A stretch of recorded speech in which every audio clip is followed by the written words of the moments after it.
Hello all, today in this video I am going to make an demo video for adagrad optimizer with RNN. This is a continuation video only. Previously we have made with some optimizers, and in this video we are going to work with adagrad optimizer.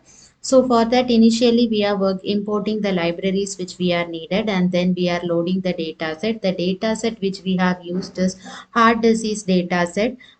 You can just give us heart disease detection data set Kaggle in the browser. So in that case, you will get this data set. This data set will have nearly 14 entries. Among that, the first 13 entries we will be using as the X variable, and the last entry, which is the target one, we will be using as the Y variable. By viewing by itself, you can notice that all values are integers and some values are float. But when checking with the info, we may notice that old peak is the float type and all others are integers. And then we are also checking whether the data set is having any null values. You may notice that every value is having 0 only. If not, means we have to work with some pre-processing function since it is not having any null values. Here we are not moving any pre-processing functions.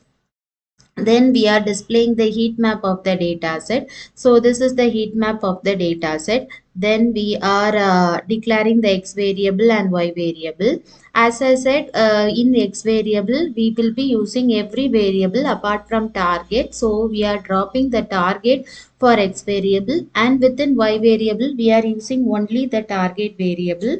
Then by the use of this X variable and Y variable, and the test size is 0.2, that is 20% for testing and remaining 80% for training. And by use of the train test split function, we are determining variables like xtrain, xtest, ytrain and ytest.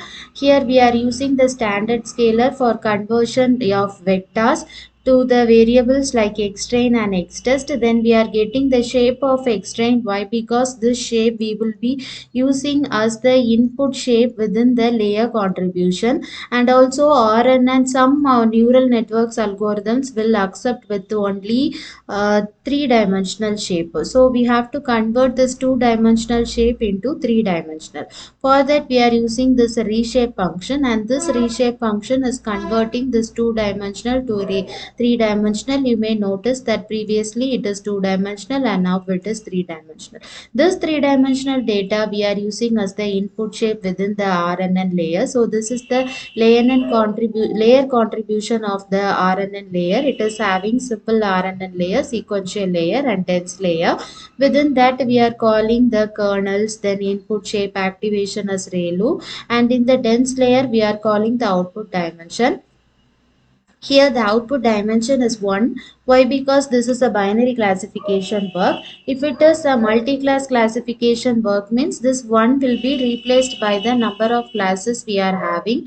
The activation is sigmoid, and then we are getting the summary of the model. So this is the summary of the model. Then we are compiling our model by loss, optimizer as Adam and metrics as accuracy. While we are working with different optimizers, this is the only one place we will be changing, all others remaining the same only. Then we are training the model by using the fit function, and the variables like xtrain, ytrain, xtest, ytest and approaches for 50. So for 50 approaches, we will get the values for loss, accuracy, validation loss and validation accuracy. Then we have displayed the classification report.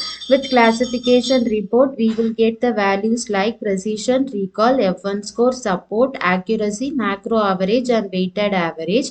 Then we are made a definition for the confusion matrix, and by this we have displayed the confusion matrix for Adam RNN. Then we worked with SGD optimizer RNN. So every layer distribution, you may notice it is same only. For every optimizers, it remains the same only. The only place we will change is this optimizer place. Previously it will be Adam, now it is SGD. It has worked for 50 approaches, and we have displayed the classification report and also the confusion matrix.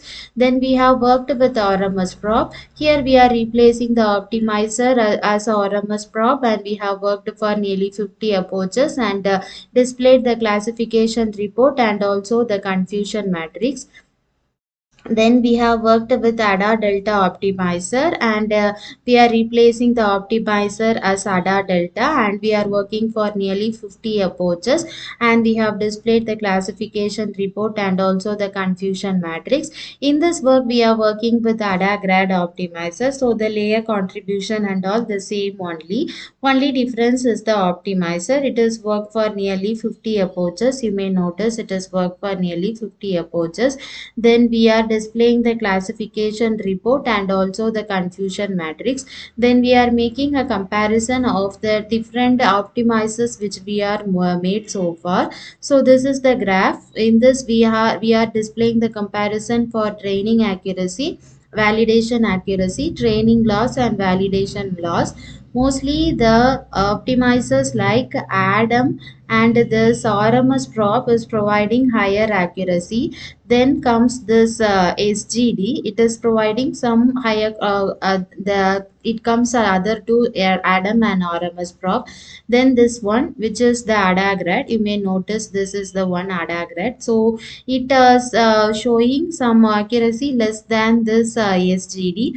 Then finally comes this adadelta. When you notice with adadelta, here if you see means it is high, low and all, but here it is more or less the same only from start 0 approaches to this 50 approaches. Same with the loss. So in the next work we will be working with some other optimizers, that is adamax optimizer, and we'll make a comparison with this adamax optimizer. Thank you.